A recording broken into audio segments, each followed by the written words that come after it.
Well, hello there. Welcome back to Story Hour Sunday. Guess who's back?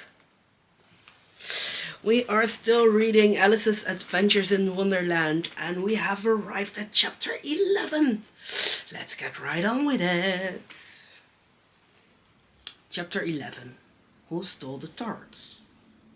The King and Queen of Hearts were seated on their throne when they arrived. With a great crowd assembled about them, all sorts of little birds and beasts, as well as the whole pack of cards. The knave was standing before them in chains, with a soldier on each side to guard him. And near the king was the white rabbit, with a trumpet in one hand and a scroll of parchment in the other. In the very middle of the court was a table, with a large dish of tarts upon it.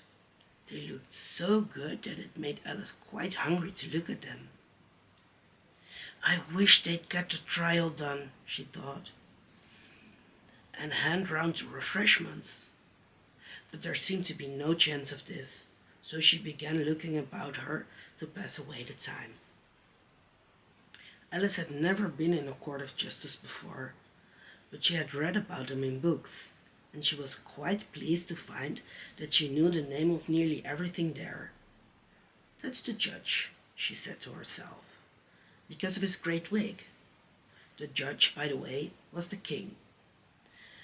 And as he wore his crown over the wig, look at the frontispiece if you want to see how he did it. He did not look at all comfortable, and it was certainly not becoming. And that's the jury box, thought Alice. And those 12 creatures, she was obliged to say creatures, you see, because some of them were animals and some were birds. I suppose they are the jurors. She said this last word 2 or 3 times over to herself, being rather proud of it. For she thought, and rightly too, that very few little girls of her age knew the meaning of it at all. However, jurymen would have done just as well. The 12 jurors were all writing very busily on slates. What are they all doing? Alice whispered to the griffin. They can't have anything to put down yet, before the trial's begun. They're putting down their names, the griffin whispered in reply, for fear they should forget them before the end of the trial. Stupid things, Alice began in a loud, indignant voice, but she stopped hastily, for the white rabbit cried out, Silence in the court! And the king put on his spectacles and looked anxiously round to see who was talking. Alice could see, as well as if she were looking over their shoulders, that all the jurors were writing down stupid things on their slates, and she could even make out that one of them didn't know how to spell stupid, and that he had to ask his neighbor to tell him. A nice muddle their slates will be in before the trial's over, thought Alice. One of the jurors had a pencil that squeaked. This, of course, Alice could not stand, and she went round the court and got behind him, and very soon found an opportunity of taking it away. She did it so quickly that the poor little juror, it was Bill, the lizard, could not make out at all what had become of it. So, after hunting all about for it, he was obliged to write with one finger for the rest of the day. And this was of very little use, and it left no mark on the slate. Harold, read the accusation, said the king. On this, the white rabbit blew 3 blasts on the trumpet, and then unrolled the parchment scroll, and read as follows. The Queen of Hearts, she made some tarts, all on a summer day. The Knave of Hearts, he stole those tarts, and took them quite away. Consider your verdict, the king said to the jury. Not yet, the rabbit hastily interrupted. There's a great deal to come before that. Call the first witness, said the king. And the white rabbit blew 3 blasts on the trumpet and called out, First witness! The first witness was the hatter. He came in with a teacup in one hand and a piece of bread and butter in the other. I beg pardon, your majesty, he began, for bringing these in, but I hadn't quite finished my tea when I was sent for. You ought to have finished, said the king. When did you begin? The hatter looked at the March Hare, who had followed him into the court, arm in arm with the Dormouse. 14th of March, I think it was, he said. 15th, said the March Hare. 16th, added the Dormouse. Write that down, the king said to the jury, and the jury eagerly wrote down all 3 dates on their slates, and then added them up, and reduced the answer to shillings and pence. Take off your hat, the king said to the hatter. It isn't mine, said the hatter. Stolen, the king exclaimed, turning to the jury, who instantly made a memorandum of the fact. I keep them to sell, the hatter added as an explanation. I've none of my own. I'm a hatter.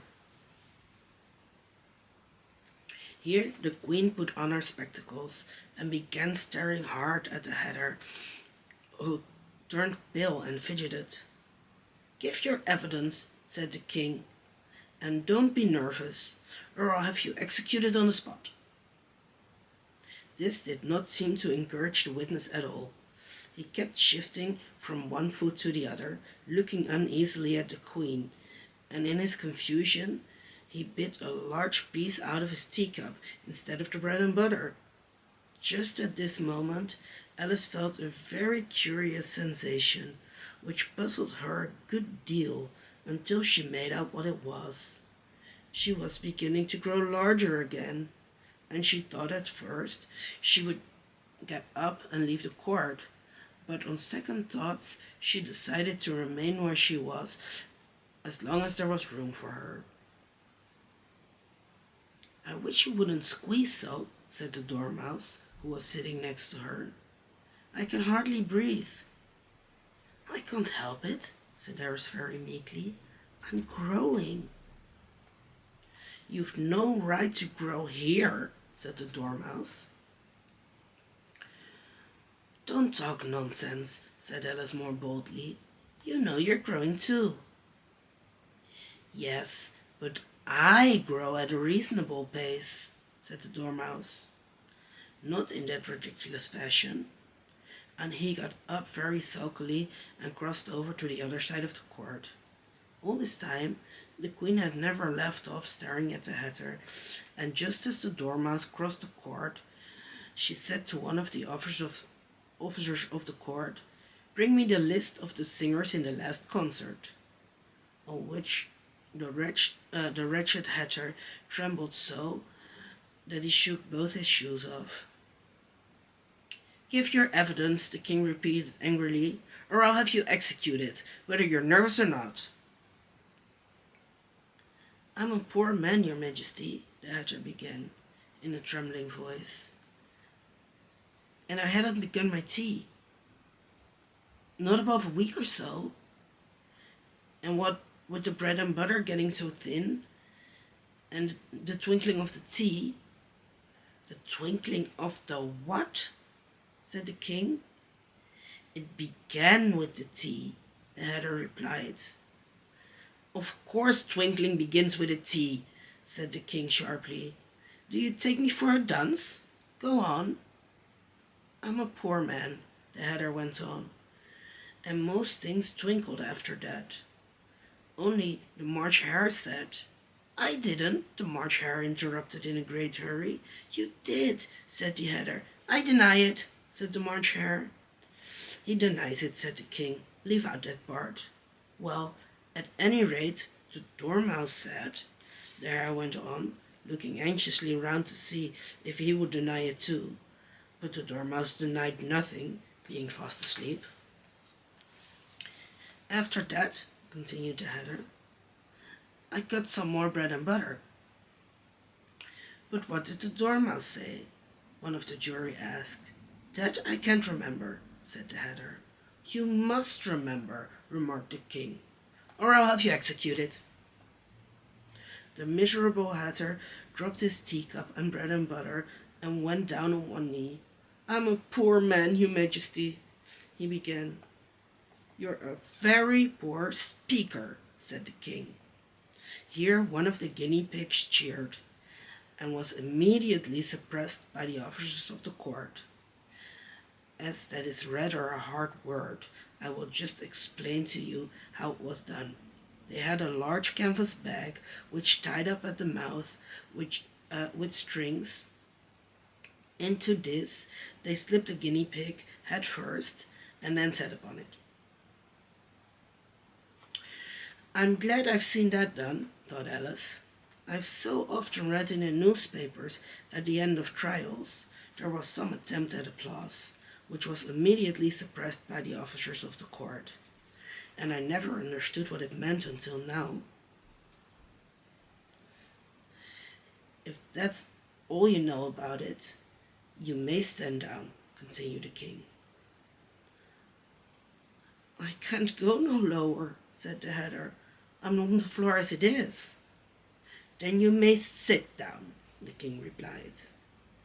Here the other guinea pig cheered and was suppressed. Come, that finishes the guinea pigs, thought Alice. Now we shall get on better.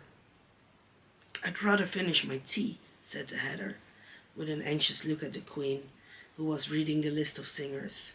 You may go, said the king, and the Hatter hurriedly left the court, without even waiting to put his shoes on. And just take his head off outside, the queen added to one of the officers. But the Hatter was out of sight before the officer could get to the door. Call the next witness, said the king. The next witness was the Duchess's cook.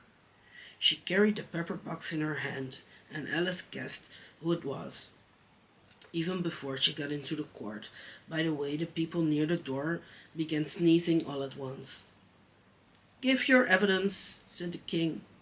Shan't, said the cook. The king looked anxiously at the White Rabbit, who said in a low voice, Your Majesty must cross-examine this witness. Well, if I must, I must, the king said, with a melancholy air, and, after folding his arms and frowning at the cook till his eyes were nearly out of sight, he said in a deep voice, What are tarts made of? Pepper, mostly, said the cook. Treacle, said a sleepy voice behind her. Collar that dormouse, the queen shrieked out. Behead that dormouse, turn that dormouse out of court, suppress him, pinch him, off with his whiskers. For some minutes the whole court was in confusion, getting the dormouse turned out, and, by the time they had settled down again, the cook had disappeared. Never mind, said the king, with an air of great relief. Call the next witness. And he added in an undertone to the queen, Really, my dear, you must cross-examine the next witness. It quite makes my forehead ache. Alice watched the White Rabbit as he fumbled over the list, feeling very curious to see what the next witness would be like. For they haven't got much evidence yet, she said to herself. Imagine her surprise when the White Rabbit read out at the top of his shrill little voice the name Alice! Now, this was the end of chapter 11. Make sure to come back for chapter 12 next week. I post Story Hour Sunday, every Sunday at 8 p.m. Central European Time. Other videos on Thursday, 8 p.m. Central European Time. And shorts and community posts all around the week. Make sure to subscribe not to miss any of those. And of course, until next time.